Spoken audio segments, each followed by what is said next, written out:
WWE WrestleMania 40 में the American nightmare Cody Rhodes ने title जीत के एक नए एरा की शुरुआत की है और ये एरा है पॉल यानी कि ट्रिपल एच का। जहां एक तरफ रेसलमेनिया 40 में एक नए एरा की शुरुआत हुई है, वहीं दूसरी तरफ रेसलमेनिया 40 में ट्राइबल चीफ रोमन रेंस का एरा खत्म हो चुका है। रोमन रेंस जिसकी एरा की शुरुआत 2020 से हुई थी समरस्लैम। तो आइए आज इस वीडियो में हम लोग जानते हैं कि रोमन रेंस की एरा में क्या क्या हुआ, कैसे हुआ और आखिरकार इनका एरा क्यों खत्म हुआ। तो दिल थाम के बैठिएगा क्योंकि आज इस वीडियो में आपको ऐसी ऐसी बात पता चलेगी जो शायद आपको पता नहीं होगी और जिसे जान के आप लोग शॉक हो जाएंगे। और अगर आप लोग रोमन रेंस के फैंस हैं तो वीडियो को लाइक करना मत भूलिएगा, चैनल को सब्सक्राइब भी जरूर कीजिएगा। लॉकडाउन की वजह से सारी दुनिया बंद हो चुकी थी, सारी दुनिया रुक चुकी थी और WWE काफी रुक चुका था। WWE कुछ खास चल नहीं रहा था, लेकिन जैसे कि WWE का मोटो है then now and forever, WWE अपने आप को चलाने की कोशिश कर रहा था। सबको WWE में उतना इंटरेस्ट रह नहीं गया था, लेकिन अचानक समरस्लैम 2020 में टाइटल के लिए मैच हो रहा था, यूनिवर्सल टाइटल के लिए द फिन ब्रे व्हाइट वर्सेस ब्रॉन स्ट्रोमैन के बीच में। इस मैच में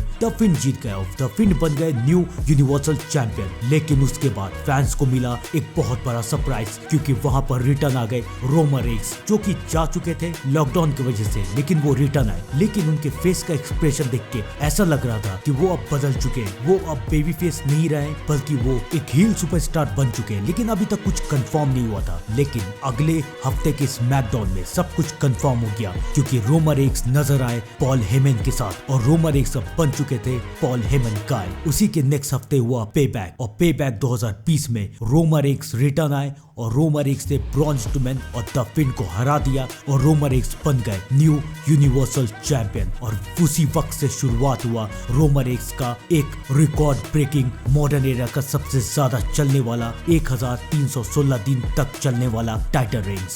रोमन रेंस अब ट्राइबल चीफ बन चुके थे, लेकिन उनकी सेना कहाँ थी? उनकी सेना अब आने वाली थी और शुरू होने वाला था WWE का वन ऑफ द मोस्ट याद रखने वाला फैक्शन यानी कि ब्लड लाइन। रोमन रेंस के चैलेंजर के रूप में सबसे पहले नजर आए जे उसोस। जे उसोस ने रोमन रेंस को चैलेंज किया 2 बार, क्लैश ऑफ द चैंपियन और हेल इन द सेल में, और दोनों बार रोमन रेंस ने जे उसोस को हरा के अपने टाइटल को बचा लिया। और अब जे उसोस भी रोमन रेंस के साथ हो गए, रोमन रेंस को एक्नॉलेज कर लिया जे उसोस ने और जे उसोस बन गए रोमन रेंस के राइट हैंड मैन। उसके बाद स्मैकडाउन में ब्रॉन स्ट्रोमैन को भी रोमन रेंस के साथ टाइटल का मौका मिला, लेकिन रोमन रेंस ने ब्रॉन स्ट्रोमैन को भी हरा के अपने टाइटल को बचा लिया। और फिर हुआ 2020 का सर्वाइवर सीरीज, जहां पर WWE champion Drew McIntyre versus universal champion Roman Reigns के बीच में मैच हुआ और इस मैच में भी रोमन रेंस ने ड्रू मैकिंटायर को हरा दिया। उसके बाद रोमन रेंस की दुश्मनी चली केविन ओवेंस के साथ और केविन ओवेंस को रोमन रेंस ने TLC और रॉ रंबल दोनों जगह हरा दिया। और फिर रोमन रेंस की दुश्मनी शुरू हुई एज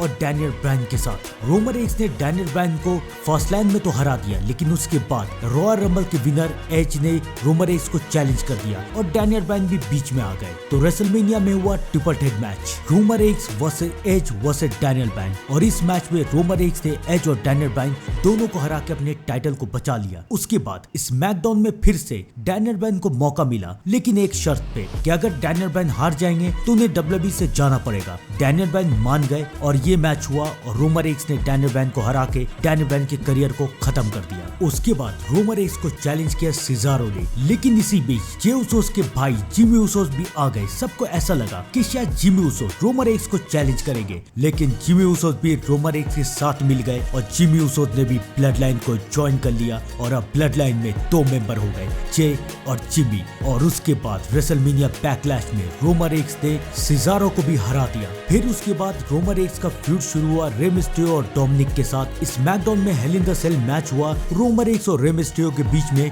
और इस मैच में रोमन रेंस ने रे मिस्टेरियो को हरा दिया। लेकिन उसके बाद अपना रेसलमेनिया का बदला लेने के लिए rated R superstar Edge return आए और एज ने रोमन रेंस के ऊपर अटैक करके रोमन रेंस को मनी इन द बैंक के लिए चैलेंज किया। मनी इन द बैंक में रोमन रेंस ने एज को भी हरा दिया, लेकिन तभी मनी इन द बैंक में रिटर्न आए 16 time world champion John Cena और जॉन सीना ने रोमन रेंस को चैलेंज कर दिया। सबको ऐसा लगा कि शायद जॉन सीना रोमन रेंस को हरा देंगे। समरस्लैम में हुआ हुआ John Cena versus Roman Reigns का मैच, लेकिन रोमन रेंस ने जॉन सीना को हरा दिया। सबको लगा अब तो रोमन रेंस को हराने वाला कोई नहीं बचा कि तभी वहां पर रिटर्न आए रोमन रेंस के करियर के सबसे बड़े दुश्मन the beast incarnate Brock Lesnar. Brock Lesnar को देख के रोमन रेंस भी शॉक में रह गए और सबको ये लग रहा था कि अब रोमन रेंस के वाइस मैन यानी कि पॉल हेमन रोमन रेंस को धोखा देंगे, ब्रॉक लेसनर के एडवोकेट एक बार फिर बन जाएंगे और रोमन रेंस का साथ छोड़ के ब्रॉक लेसनर के पास चले जाएंगे और ब्रॉक लेसनर रोमन रेंस को हरा देंगे। क्राउन ज्वेल में इन दोनों का मैच भी हुआ, लेकिन इस मैच में भी रोमन रेंस ने ब्रॉक लेसनर को हरा दिया। लेकिन अभी तक इस बात की क्लियरेंस नहीं आई थी कि आखिरकार पॉल हेमन किसके तरफ है, रोमन रेंस या फिर ब्रॉक लेसनर। इसी बीच एक्सट्रीम रूल्स में रोमन रेंस का मैच हुआ डेमन किंग फिन बैलर के साथ। तब तक डेमन किंग फिन बैलर का ये रिकॉर्ड था, उन्हें किसी ने नहीं हराया, लेकिन रोमन रेंस ने इस रिकॉर्ड को भी तोड़ दिया। उसके बाद ब्रॉक लेसनर फिर से रिटर्न आ गए और ब्रॉक लेसनर ने रोमन रेंस के नए चैलेंजर सैमी ज़ेन को फोर्स किया और उनसे कहा कि तुम रोमन रेंस को स्मैकडाउन में ही चैलेंज करो, और सैमी ज़ेन ने मजबूरी में आके ये किया और रोमन रेंस ने सैमी ज़ेन को हरा के अपने टाइटल को बचा लिया। और उसके बाद फिक्स हुआ डे 1 में Brock Lesnar versus Roman Reigns का रीमैच। लेकिन जब डे 1 आया तो रोमन रेंस ने ये अनाउंस कर दिया कि वो बीमार है, वो फाइट नहीं कर पाएंगे, और तब ब्रॉक लेसनर चले गए WWE टाइटल के मैच में और ब्रॉक लेसनर ने बॉबी लैशली और बाकी सारे सुपरस्टार को हरा के बन गए ब्रॉक लेसनर पहली बार WWE चैंपियन। लेकिन ब्रॉक लेसनर का अभी भी सपना था रोमन रेंस को हराने का, और अब ब्रॉक लेसनर ये चाहते थे कि चैंपियन वर्सेस चैंपियन का मैच हो, यानी कि universal champion versus WWE champion का मैच, और जो जीतेगा वो बनेगा undisputed champion.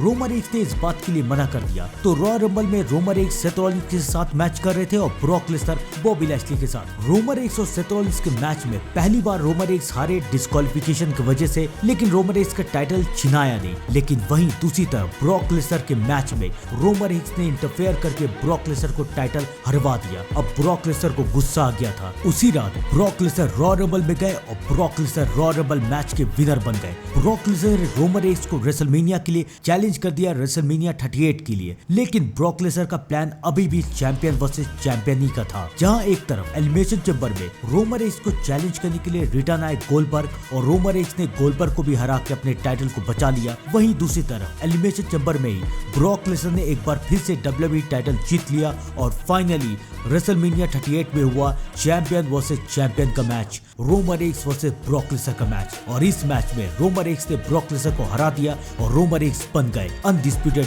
WWE universal champion. उसके बाद रोमन रेंस का फ्यूड शुरू हुआ RK ब्रो के साथ, जो कि टैग टीम चैंपियन थे। पहले तो रोमन रेंस ने अपने भाई द उसोस की मदद की और द उसोस ने RK ब्रो को हरा के द उसोस भी अनडिस्प्यूटेड टैग टीम चैंपियन बन गया। और इसी बीच रैंडी ऑर्टन भी इंजर्ड हो गए और फिर स्मैकडाउन में रिडल को मौका मिला रोमन रेंस को हराने का, लेकिन रोमन रेंस ने रिडल को भी हरा के अपने टाइटल को बचा लिया। लेकिन मैच खत्म होने के बाद वहां पर फिर से रिटर्न आ गए the beast incarnate Brock Lesnar, और ब्रॉक लेसनर ने रोमन रेंस के ऊपर अटैक कर दिया। और फाइनली इन दोनों का आखिरी मैच हुआ समर स्लैम में, और इस मैच में भी रोमन रेंस ने ब्रॉक लेसनर को हरा के अपने टाइटल को बचा लिया। फिर रोमन रेंस के नेक्स्ट चैलेंजर के रूप में नजर आए ड्रू मैकिंटायर, और क्लैश एट द कैसल में इन दोनों का मैच हुआ। इस मैच में रोमन रेंस ने ड्रू मैकिंटायर को हरा दिया और वहां पर ब्लड लाइन का एक नया मेंबर आया, सोलो सिक्वा। अब ब्लड लाइन में काफी मेंबर हो चुके थे, द उसोस, सोलो सिक्वा और Sami Zayn. Public Sami Zayn को काफी ज्यादा पसंद करती थी। इसके बाद रोमन रेंस का फ्यूड चला लोगन पॉल के साथ, और रोमन रेंस ने लोगन पॉल को भी हरा के अपने टाइटल को बचा लिया। और फिर सर्वाइवर सीरीज में हुआ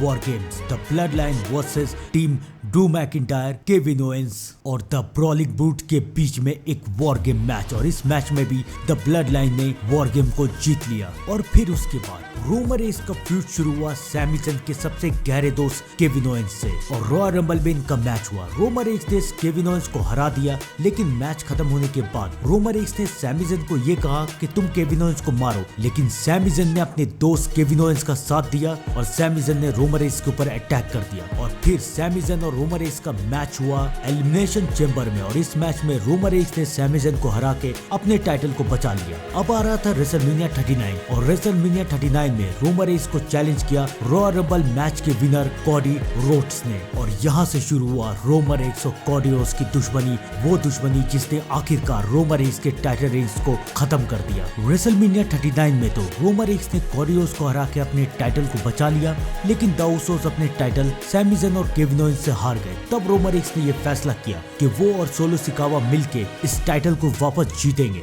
लेकिन रोमन रेंस और सोलो सिकावा भी इसे जीत नहीं पाए और फिर रोमन रेंस का सारा गुस्सा निकला द उसोस के ऊपर और अब ब्लड लाइन टूटने की भी शुरुआत हो चुकी थी, क्योंकि फिर हुआ मनी इन द बैंक पे the Usos versus Roman Reigns और सोलो सिकावा का मैच। अब तक रोमन रेंस का टाइटल रेंस 1000 दिन से भी ज्यादा ऊपर जा चुका था, लेकिन इस मैच में द उसोस ने रोमन और सोलो को हरा दिया। जे उसोस ने पहली बार 2 साल के अंदर रोमन रेंस का पिन किया और अब जे उसोस रोमन रेंस को चैलेंज करना चाहते थे 1-on-1 मैच के लिए। समरस्लैम में जे उसोस वर्सेस रोमन रेंस का मैच हुआ टाइटल के लिए, लेकिन इसी मैच के बीच में जिमी उसोस आ गया और जिमी उसोस ने जे उसोस को धोखा दे दिया और जिमी उसोस एक बार फिर से ब्लड लाइन के मेंबर बन गए। फिर रोमन रेंस को क्राउन ज्वेल में चैलेंज किया एलए नाइट ने, लेकिन एलए नाइट भी रोमन रेंस को हरा नहीं पाए। फिर आया रॉयल रंबल और रॉयल रंबल में रोमन रेंस को चैलेंज किया रैंडी ऑर्टन, एलए नाइट और एजे स्टाइल ने। ये मैच हो गया फैटल 4-वे मैच, लेकिन रोमन रेंस ने इन तीनों को हरा के अपने टाइटल को बचा लिया। लेकिन उसी बार यानी कि रॉयल रंबल 2024 में ही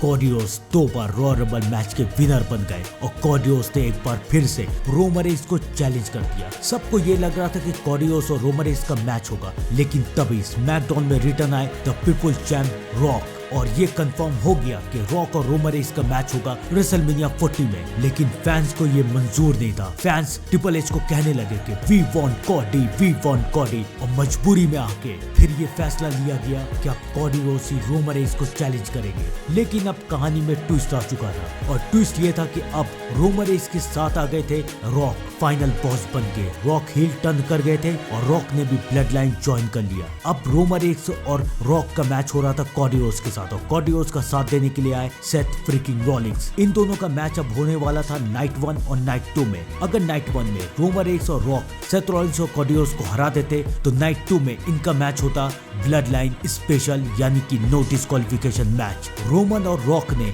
सेथ और कोडी को नाइट 1 में हरा दिया और नाइट 2 में हुआ रोमन और कोडी रोड्स का मैच ब्लड लाइन रूल्स यानी कि नो डिस्क्वालिफिकेशन का मैच। इस मैच में बहुत सारे लेजेंड रिटर्न आए, अंडरटेकर, जॉन सीना, जिन्होंने रॉक, जिमी उसो और सोलो सिकावा को रोक दिया और फाइनली कोडी रोड्स ने रोमन रेंस को हरा दिया और कोडी रोड्स बन गए न्यू चैंपियन और कोडी रोड्स ने अपनी एक नई एरा की शुरुआत की और रोमन रेंस का एरा यहीं पर खत्म हो गया। रोमन रेंस का एरा यानी कि उनका टाइटल रेंस चला 1316 दिन, जो कि मॉडर्न एरा का सबसे बड़ा टाइटल रेंस है। तो इसी बात पे थैंक यू रोमन दिखना तो बनता ही है। तो दोस्तों आज के लिए बस इतना ही। आप लोग भी कमेंट में थैंक यू रोमन जरूर लिखिएगा। मैं मिलता हूँ आपको थोड़ी देर में एक नए अपडेट के साथ। तब तक के लिए thank you and good bye.